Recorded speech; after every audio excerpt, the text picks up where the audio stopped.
And Hi, everyone. Welcome to a very special of Jusoor entrepreneurship program, Hangout sessions. This is a monthly call that we run every time in order to introduce one of the most successful entrepreneurs in the MENA region to talk to you directly about their experience and share more about their knowledge. In this sessions was going to be running in English, but we will have a translation afterwards. You can find it in our YouTube channel, but feel free to submit your question either in Arabic and English, and we will translate that to you. In this sessions, we'll have very special guest with us today, Magnus Olsson. He's a former McKinsey consultant. He's also founded Olsson IT Solutions that targeting small businesses and medium-sized enterprise for IT solutions, and a founder and a managing director for one of the most famous startup in the MENA region, Careem. That actually it's an application for ride sharing, which is now operating in more than 50 cities country. So hi, Magnus. Thanks for joining us today. In addition, today we also have Dania Ismail. She's managing director of Jusoor. She's helping out leading these conversations and taking this forward. Before we're receiving the viewer questions and start getting more about the stuff you want to hear of from Olsson directly, I would love to get to know more about your personal story, what the challenges you may face in order to reach out to build one of the most successful startups in the MENA region, and maybe one of the only unicorns that are available now in the region. Perfect. So good evening, everyone. Masā khair. Nice to meet you. أنا اسمي ماغنس وأنا من السويد وأنا أطبخ شركة كريم. شركة كريم هناك شركة مع هاتف مع برنامج في الهاتف، وفي برنامج ممكن أنت أشتري سائق خاص مع سيارة خاص من بيت إلى رحلة، وهذا شركة كريم. That's probably as good as it gets in Arabic, so I will continue in English, everyone. So great to be here. Thank you for inviting me. Let me know if the line, if something happens with the line, so I can fix it. But I think we're good, right? So my name is Magnus. I'm one of the co-founders of Careem, which some of you guys might know. We are a 5-year-old ride-hailing company based in Dubai. And I'll tell you a little bit about the story of Careem and a little bit of what we have done in the last 5 years. And then we'll open it up for questions. So my personal story, I'm a Swedish guy. I came to the Middle East about 11 years ago as a consultant, as a management consultant. And on that first trip on a bus, I met my wife, and she's Palestinian. So khalas, it was done. Middle East was now my home. So I've been here since then. And I was pretty happy in the corporate world, serving clients and doing a lot of work in the technology space and strategy. But then about 6 years ago, life took a turn, and out of nowhere, I had a big brain bleeding, and I almost died. And luckily, I didn't, but I had to go to the US and have a number of brain surgeries. And in that process, I really got a chance to think about life and what is important in life. And it's a long story. I will not tell the full story, but the short story is I realized that life is short, and I'm really one of the blessed ones. So I really need to figure out what is my purpose in this life, and I need to let go of any fear I have and just go and do it. So I quit my job and told the guys that I need to quit because I need to go and do my purpose. And they asked me, "What's your purpose?" And I said, "I have no idea, but I'm going to find it." How do you find your purpose? I got on a plane to Thailand, and I sat with some monks and meditated and waiting for my purpose to fall down. It didn't, but I realized that the one thing I realized is that I want to build something that is meaningful and something that can help improve lives of people in the region. And at that time, I met my co-founder, Mudassir, who is from Pakistan. He had spent a long time in Silicon Valley, doing a couple of startups. Most of them failed, but you learn by practicing. He had one that was quite successful. And then he had moved to the Middle East as well, to Dubai. And he also was looking to do something meaningful. So the two of us got together and we said, what can we do in the region that can be meaningful? And we came up with the idea of Careem. And obviously all of you know that Careem means generous. And this was sort of our core value from the beginning. We want to be Careem to our captains. We want to be Careem to our customers. And we want to be Careem to our colleagues. And we had this idea that if we get into the transportation space, we can do a few things. First of all, we can help captains by creating employment opportunities, and not only a chance to make a living, but we can give them self-respect and dignity and self-worth. So that was sort of being Careem to captains. And we see this in all our countries where we operate. Secondly, we wanted to be Careem to our customers, and this basically meant helping them to live their lives and improve and simplify their lives, because life in the Middle East is not always very easy. Transportation is not always very easy. And oftentimes, transportation or the lack of transportation can be a block of why, for example, not more female are in the workforce, or people just being restricted in general. So that was the second thing, to be Careem to our customers. And lastly, we wanted to be Careem to our colleagues. We wanted to build an organization that can really show the Middle East that we can build really successful tech companies from the region, in the region, for the region, that can compete with global giants and do a pretty good job at competing.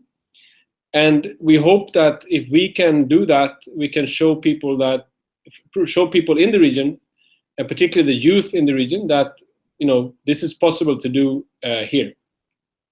So the mission of Careem, which is the purpose, which is the reason why we exist, is that we want to, on the one hand, simplify and improve the lives of people in the region, and we want to build an awesome organization that inspires. So, of course, we want to simplify and improve the lives of people, of our captains, of our customers, of our colleagues, but we also want to build an awesome organization that can really inspire others, like you guys, to go out and build the next Careem, and hopefully, inshallah, it will be even bigger and even more successful. So that was the dream and the vision from the beginning. And we're now 5 years into the journey, and we've been very blessed. I think we started at a good time, and we got a lot of great people on board, and we have expanded. So today, Careem is operating in 13 countries, from Morocco in the west to Pakistan in the east, Turkey in the north. 13 countries, we are in 80 cities or so. We have grown to be about 2,000 colleagues in Careem. And we have more than 250,000, 250,000 captains that are working on our platform, and hence making a living on our platform. I think the most proud moment was earlier this year when we actually launched our services in Ramallah. So that was a big milestone for all of us. And we have, I think, about 12, 15, I don't remember the exact number, million customers that have downloaded our app and that are using it. So, we have been very fortunate and very blessed and grown to become, I think, one of the larger tech platforms in the broader Middle East. And we feel it's a big privilege and also a big responsibility to take forward. So that's basically where we are. And just last month, we celebrated 5 years. So we feel we're going from being a baby to maybe becoming a young child as an organization. And lastly, maybe just to finish off, at Careem today, Mudassir, my co-founder, he's the CEO, and he leads the overall business. and I am basically looking after product, engineering, customer service, operations. So sometimes I call myself chief plumbing officer or chief kitchen officer, basically looking after most of the internal workings of what makes Careem Careem. So I think with that brief introduction to myself and to Careem, and very happy to answer any questions either about Careem or about me or anything that you have on your mind. Thank you for that, Magnus. That's a very interesting story and very inspirational. You mentioned a lot of reasons that made you start Careem, and none of them was to make money. So I wonder whether that was somewhere on your mind. I mean, you built $1 million company in 5 years. There must have been something driving you on the profit side of things. Can you talk through that? Yeah, sure. So I think for me personally, making money was not a reason for starting Careem. In my case, I had really felt that I had gotten a second chance in life after surviving my brain bleeding, and really gotten a chance to reflect on life, on what is important and what is not so important. And in my case, I really had realized that I am so blessed. I have been given such a blessed start in my life. I was born in Sweden. That's sort of a jackpot. I have beautiful, wonderful parents that gave me good values. I had a chance to go to school. So I felt it was a responsibility to do something meaningful and big. And of course, I would love for this to become financially successful, both for myself and for everyone that is part of Careem as well. And by the way, everyone in Careem, all our colleagues have stock options. So we want everyone to not only feel like an owner, but they should actually be an owner. So everyone in Careem, all full-time colleagues are owners of Careem. But so of course I wish that success for all of us, but that was never the primary objective. And I think that if your primary objective is only to make money, then I think there is easier ways than to do a startup, because the journey is not always easy and straight. I think, if that's the primary objective, maybe you'll get disappointed. Okay, and you mentioned your transition from the corporate world to the startup world. How is it different? What's the biggest difference between, having that corporate type job, dealing with clients in the service type industry? I mean, you come from a consulting background. So what are the main differences between that life and the startup life? So I think, so first of all, working in a professional services firm, you work hard and you do, it's not necessarily an easy life either, but at least you're sort of traveling in a car, and you stay in nice hotels, and your lifestyle is you are looked after. When we started Careem and we had very little funding, we were very, very scrappy. We're still quite scrappy. I live in Abu Dhabi, which is about an hour and a half from Dubai, and on a daily basis I took the bus between the cities, which took 2 hours to go here to work, because that was sort of the only way to get there. And we bought all our office furniture from a bankrupt travel agent, because this was the cheapest we could find. So we definitely downgraded our lifestyles quite a bit, and it was fun. But of course, it was also once you get used to a certain level of convenience or comfort, giving up on that can be tricky. I think for us it was more fun, but I think that was one change. But I think maybe the more important change was that in a corporate job, oftentimes the organization is quite mature, so there are people and processes for most things. So if my computer was not working, I called IT, and within 10 minutes they had fixed my computer, or I got on a new computer. If I needed something from HR, I called HR and they helped me with it. If I needed something from marketing to put out a flyer, someone would help me with it. When you start out your startup, you obviously have to do everything yourself, and there is no one to call. So whether that meant, at times when we were running out of captains in the early days, we had to get out ourselves on the streets and drive ourselves. When we started our call center, we didn't have any agents. So me and Mudassir, we took turns on who slept with the mobile phone every other night. And we were basically the 24/7 call center system. In the early days, we didn't have any payment integration, so that when we ran credit cards, we had one of these manual machines, and we actually punched in the 16-digit credit card number for every single trip that someone took in Careem, so we could charge the trip on the credit card. So, basically there is no one to call. You have to do everything yourself, and you cannot be shy from rolling up your sleeves and getting your hands dirty. And how long did it take you to get from that phase of Careem into, when did you get your first investment? How long did it take you to get there before you were able to hire people to answer the phones, get proper payment systems in place, and etc.? So I think it probably took us 1.5 years until we were still doing manual things, both on the payment side and on our call center side for a long time. I think 1.5 years. But I think when we started 5 years ago, the ecosystem was quite young. So there weren't many options for payment systems. There weren't many options for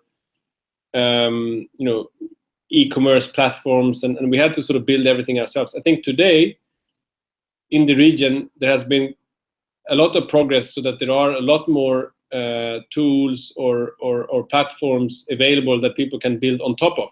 So I think it's gotten a little bit easier. But back to your question about funding, we were fortunate enough to start with some investment of our own, and then what happened after that was we raised money from friends and family, basically an angel round.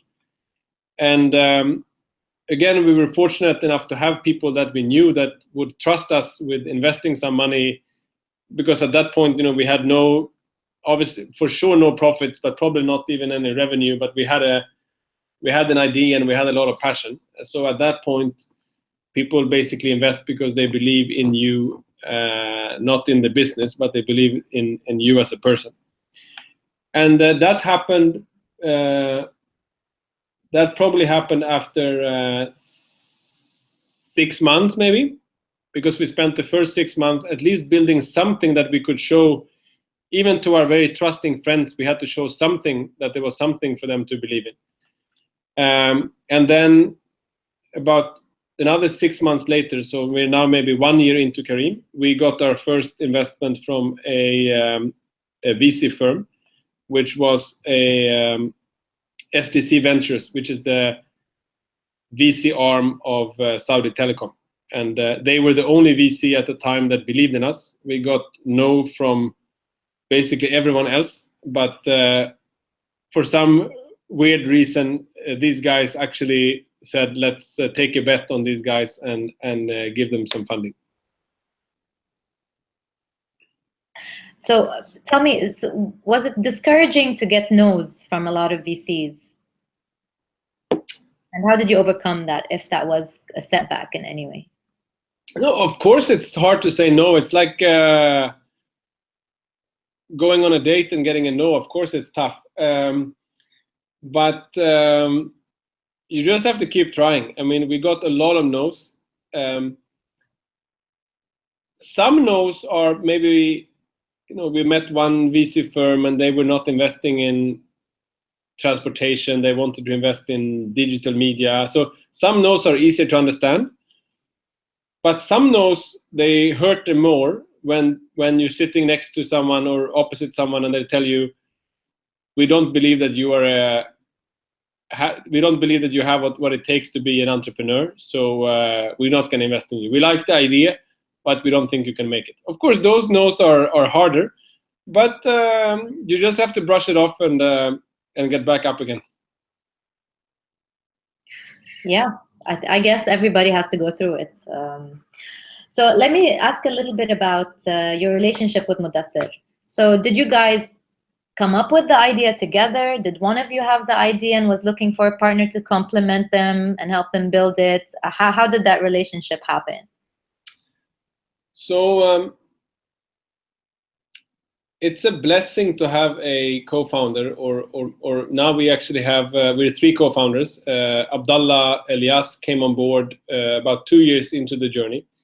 We acquired his company in Saudi Arabia, and he came on board as well. So now we're 3.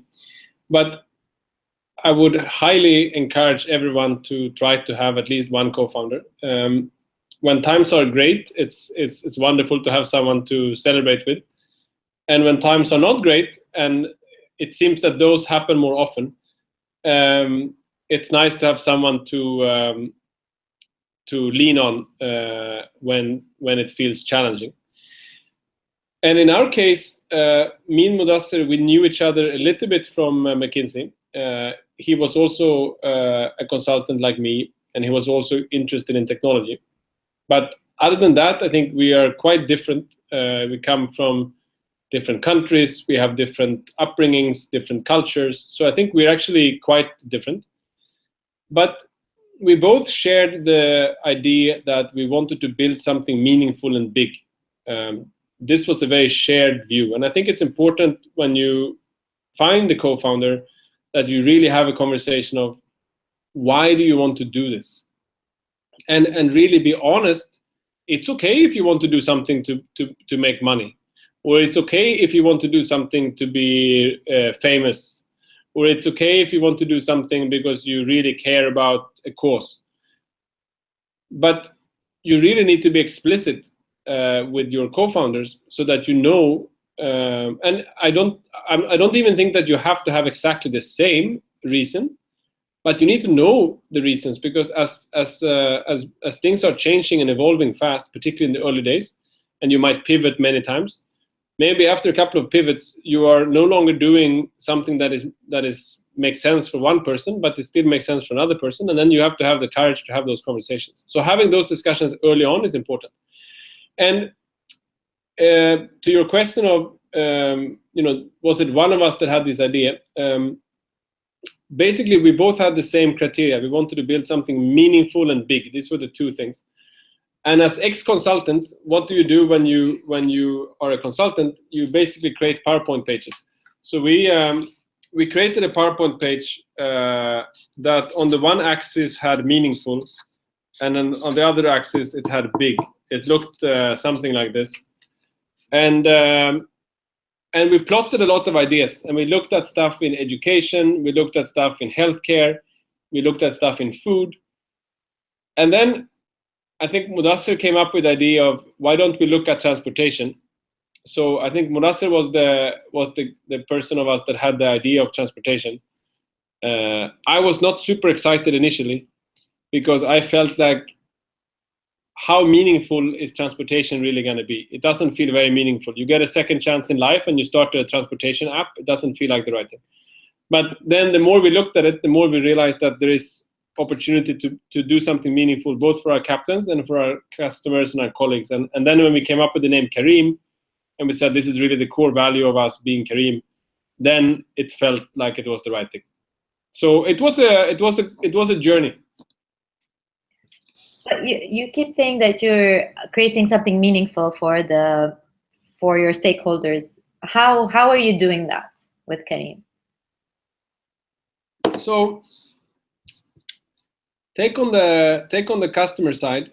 In Saudi Arabia, women don't drive, and the government is estimating that almost 3 million Saudi female,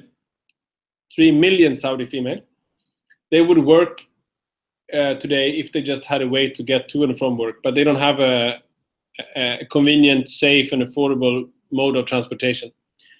So when we are offering, and when we went to Saudi Arabia, 80% of our customers are Saudi female.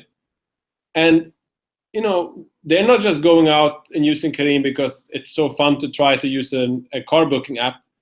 They're using us because we're providing an opportunity for them to actually, go about living their lives, whether it is participate in the workforce or whether it is take care of their family. We really empower and enable them to do something. No one cares about the car ride. They care about where are you going and why are you doing that, right? And so that's one way we feel that we're doing something meaningful. And on the other hand, is the example of the captains, right? We're in a region where unemployment is very high, and particularly youth unemployment. And we can offer people to come on board and sign up with us to drive on the platform, whether they own a car themselves, or in many countries like Pakistan and Egypt, where car ownership is very low, we actually help facilitate cars for people as well. So there might be some groups of society that have the means to buy cars and put them up for use. And there might be other groups of society that are willing to drive. And then essentially they create a living, and they are their own bosses. They decide when they want to work, and they can, it's life-changing to be able to have an income. So I think it's pretty clear the type of impact that we're able to have, both for customers and captains. That's super great. I want to also spot a light on for the different part of it. So working in the sharing economy startup, where it's literally kind of no sharing economy startup actually activating in the MENA region. I was investigating this type of economy for quite a long time. And study after study shows that trust in the MENA region with a stranger is actually less. How you could be able to face the challenge, convince people with a very disruptive idea that no, you can trust driver that you don't know to actually request and take you home or take you to work.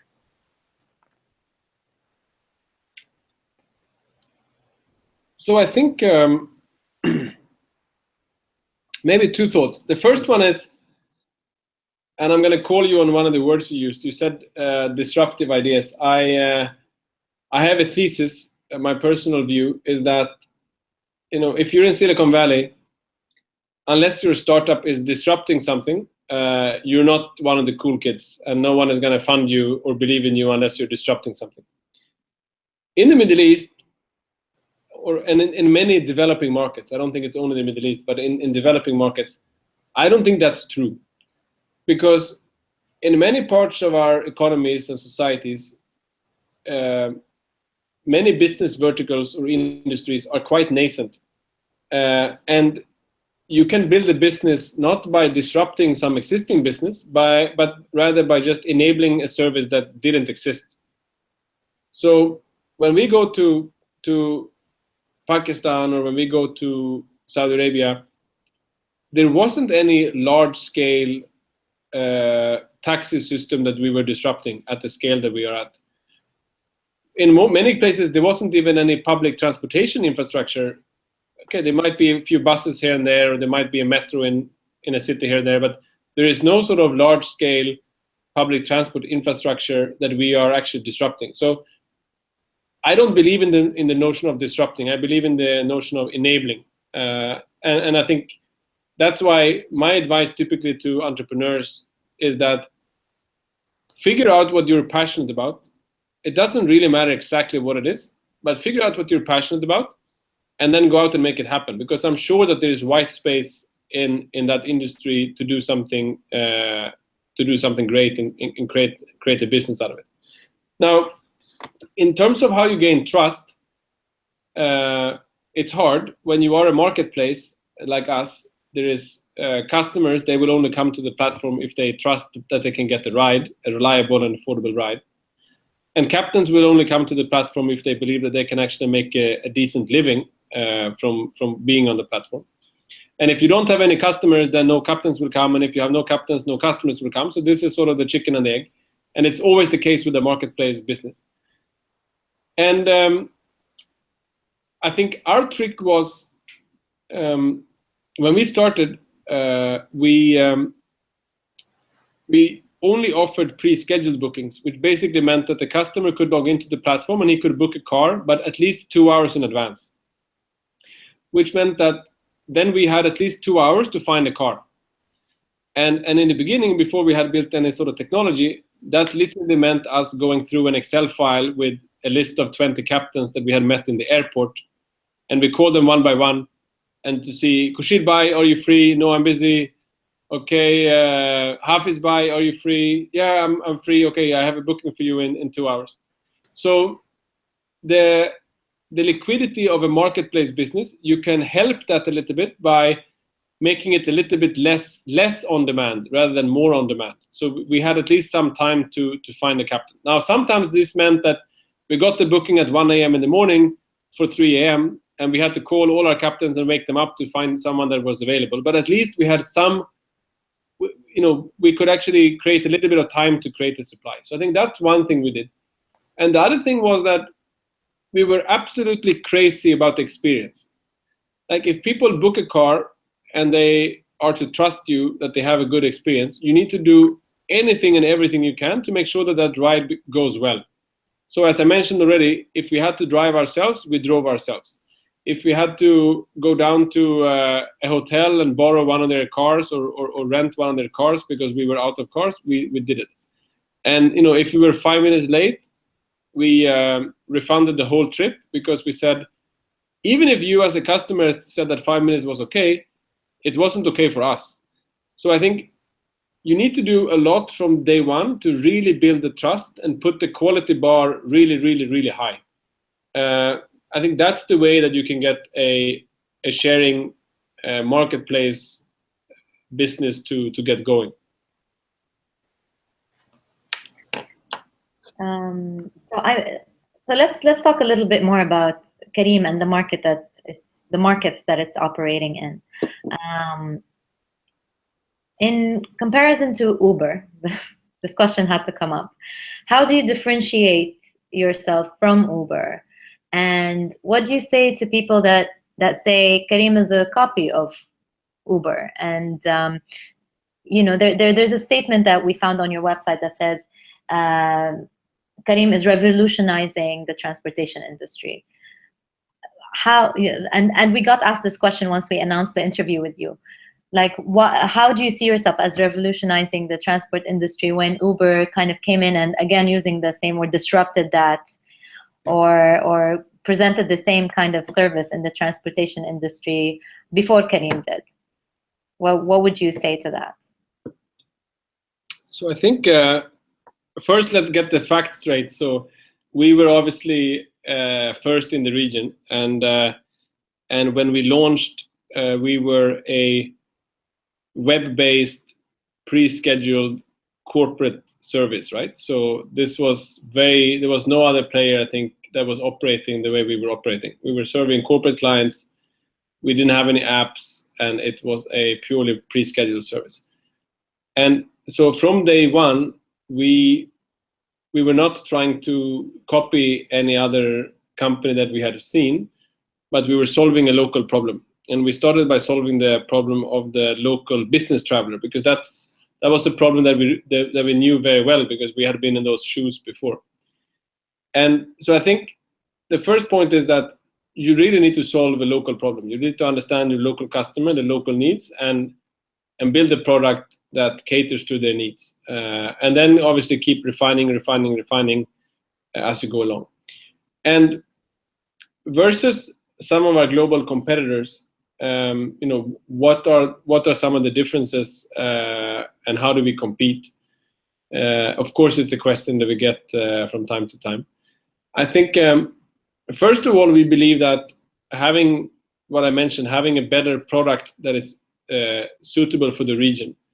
And this could mean that, it has meant different things over time.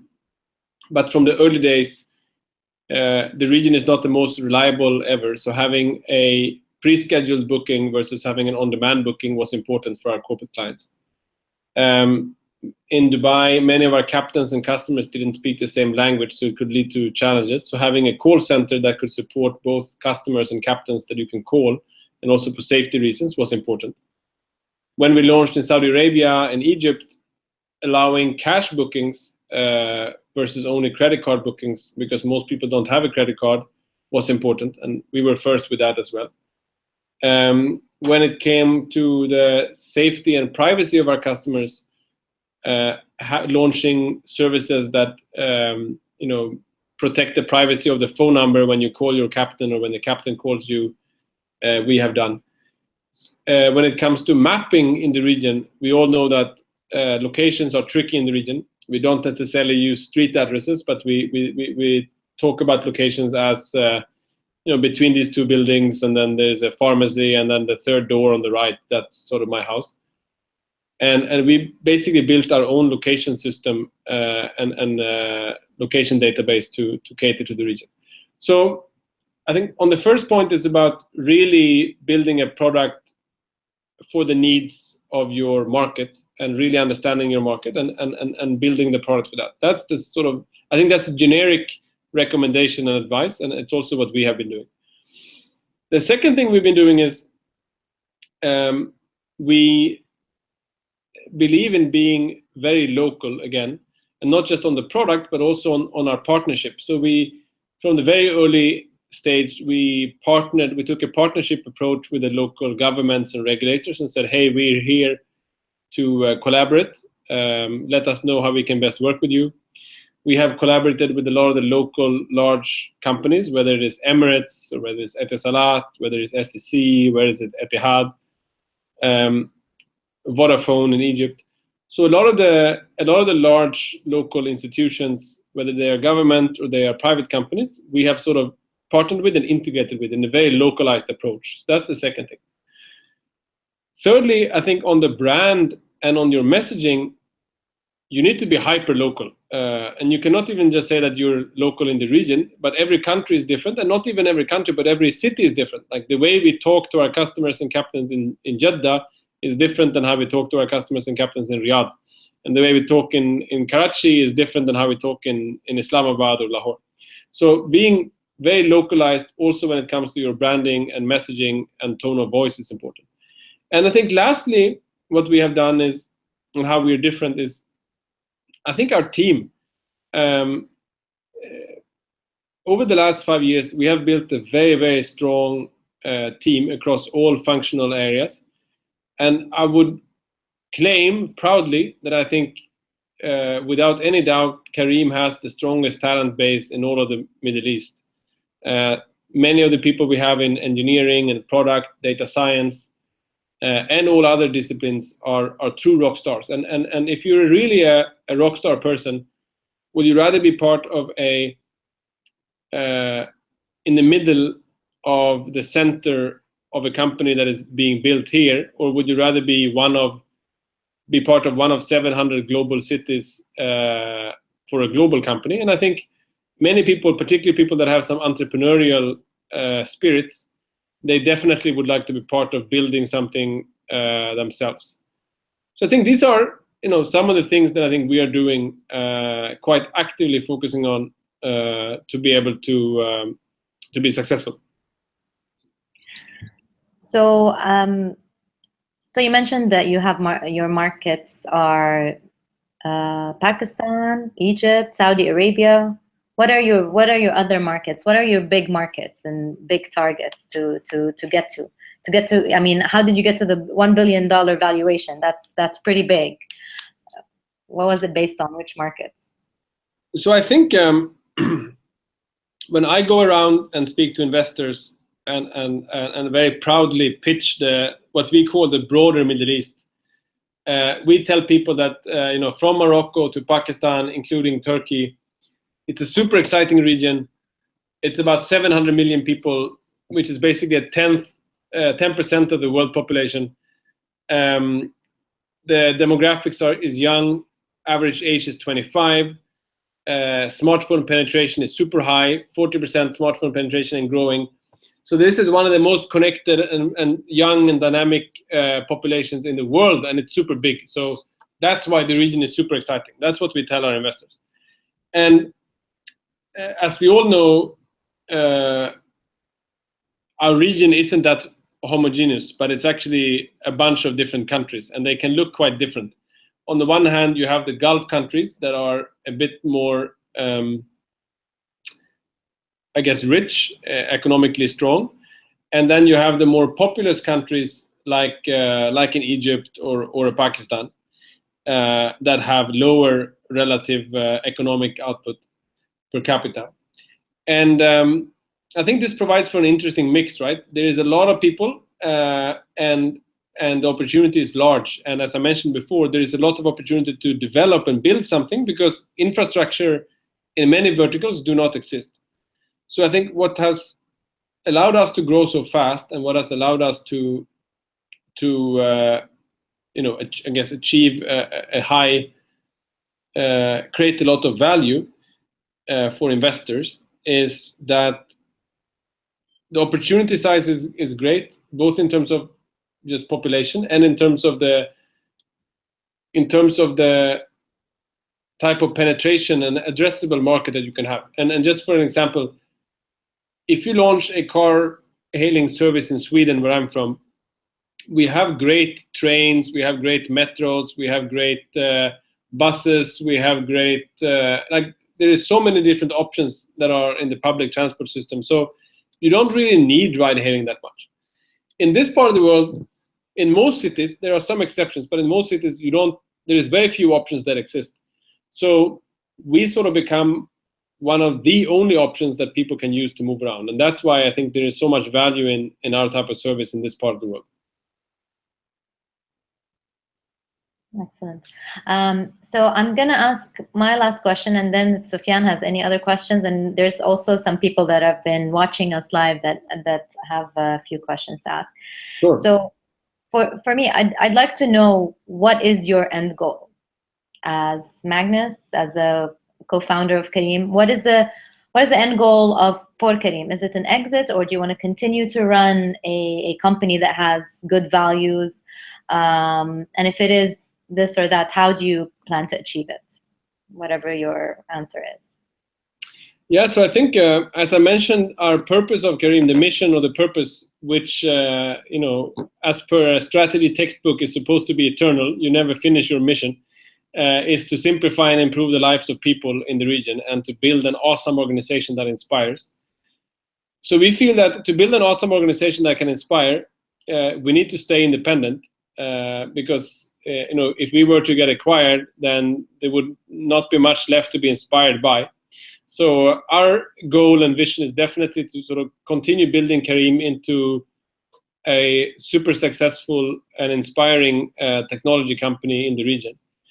Now, ultimately, at some point in time, all the investors that have believed in us and invested in us and helped us on the journey, at some point in time, they need to be able to get their money back, and hopefully with a good return as well. And the path to that is that at some point in time, we definitely hope that we can make a public listing and do an IPO. But it's still early days. We're still focusing on the core business, focusing on growing. So for sure, that's the plan, to keep building and just grow this to cover more and more people and essentially be able to impact the lives of more and more people in the region. That's the bigger goal. That's nice. I have a question. This might be like a big one in terms of the short time that we have left. But in terms of the changes that we see in the region, or maybe in the words coming towards self-driving cars, how do you see Careem is actually playing a more role in introducing the self-driving cars in the region? What kind of impacts that can still provide for the people in the Middle East to improve their lives? So I think the topic of self-driving car is an exciting one. I think from a technological point of view, it's particularly if you're a little bit of a geek like me, it's an exciting topic.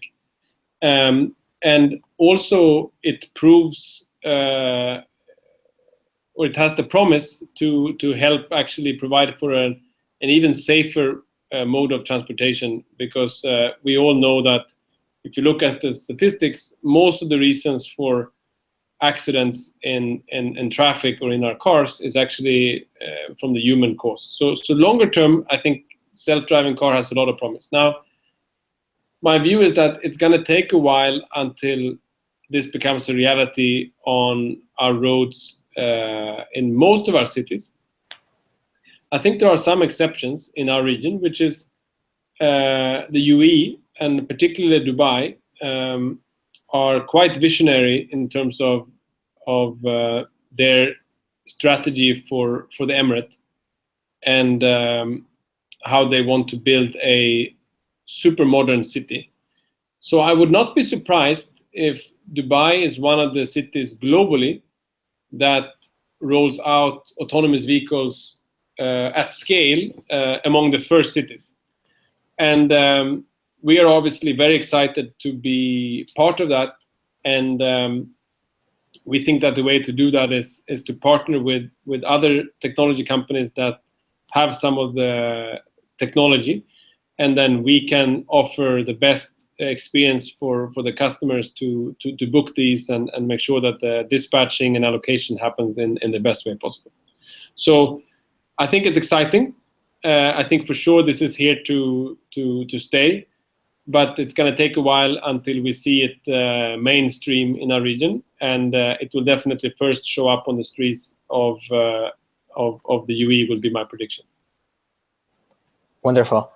So we've been receiving a bunch of questions, but I think Danny already asked some of those. You already answered some of those during these conversations. So there's going to be like a few that we didn't tap into it. So, for example, there's a question coming from Ahia. Do you think the Middle Eastern user expectation is different from those the average international users in terms of UX? If yes, how?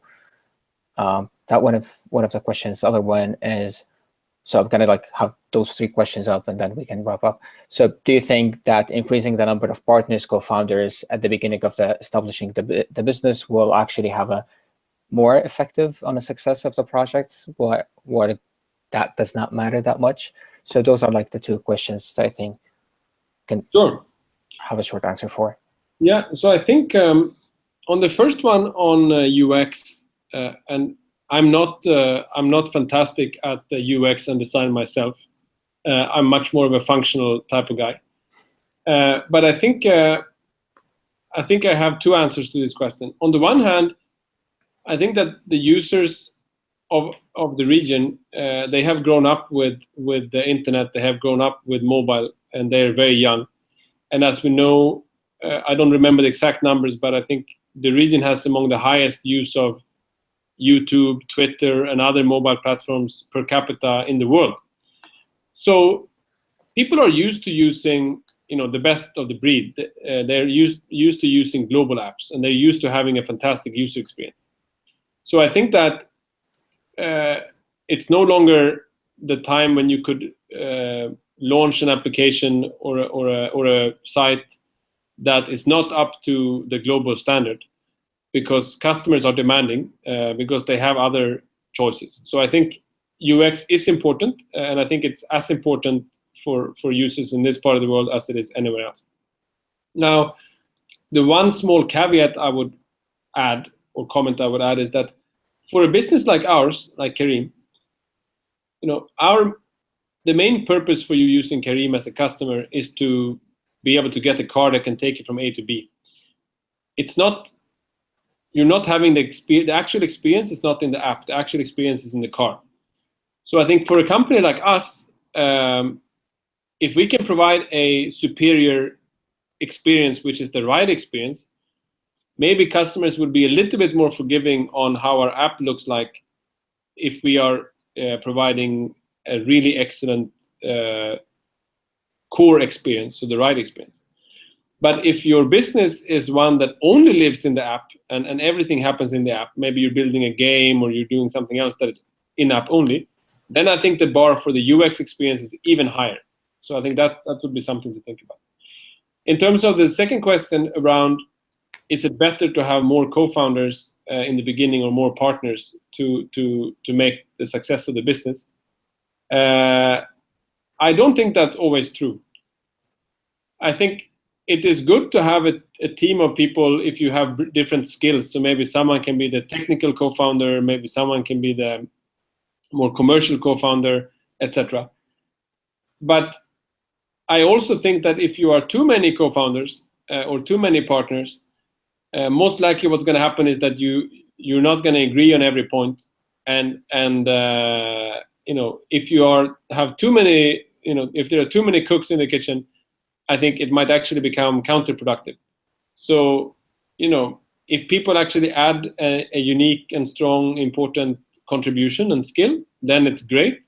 But just adding people for the sake of it, I don't think is a good idea. Awesome. So I think we're like time to close. So if we can wrap up with one single advice or one single learning that you can leave directly to the young entrepreneurs specifically, or maybe more special to the people who's now currently living in Syria, which is affected by war and a lot of challenges, what that would be. Yeah, I think it's amazing. I care a lot about the entrepreneurial and startup ecosystem, and I'm always amazed by young entrepreneurs, and particularly entrepreneurs that are operating under. It's hard to be an entrepreneur to begin with, and I cannot even imagine what it is to be an entrepreneur when circumstances are even more challenging. So I congratulate you all for what you're doing and for having the passion and the patience and the perseverance to go ahead. And in terms of advice, I think that is my advice, that nothing happens, there's no free lunch, and you have to work really hard. And for you to work really hard, you need to be very passionate about what you're doing, because if you're not passionate about what you're doing, it's not going to happen. So I think really find a topic that you're passionate about, like an idea, a problem, an area that you really feel is meaningful to you. That's one. And then find truly amazing people, whether you bring them on board as co-founders or they become your early employees, but make an amazing team. And then solve a local problem and solve it really, really well. Don't get distracted to do too many things, but just pick one thing and do it really, really, really, really well. Because if you do something really, really well and you get people to love you and people to love your product and people to come back, then it is much easier to scale the business. It's much easier to get investment, easier to get funding, if you can prove that you have built something that people actually love. They shouldn't just like it, but they should be really in love with it. Much better to have few people that love you than a lot of people that just feel so about you. So I think that would be my advice, and never give up. Awesome, very great advice for all the people who's listening. So we can end up with this advice to keep it. I just want to also thank you again, Magnus, for all for joining us, for the time you put in this session. We know you've been very busy. As a reminder for all the people who's watching, this will be subtitled into Arabic. So in order to reach to more people who cannot be able to watch it, and please keep with us joining at Jusoor. We'll have another sessions next month with another successful entrepreneur to learn from those people. So thanks again, Magnus, for your time, and thank you, Dinah, also for joining us in the conversation and sharing your questions. Cool. So thank you so much for having me, guys, and good luck to everyone, and all the best. Thanks, Magnus. Thanks a lot. Shukran. Bye-bye. Bye-bye.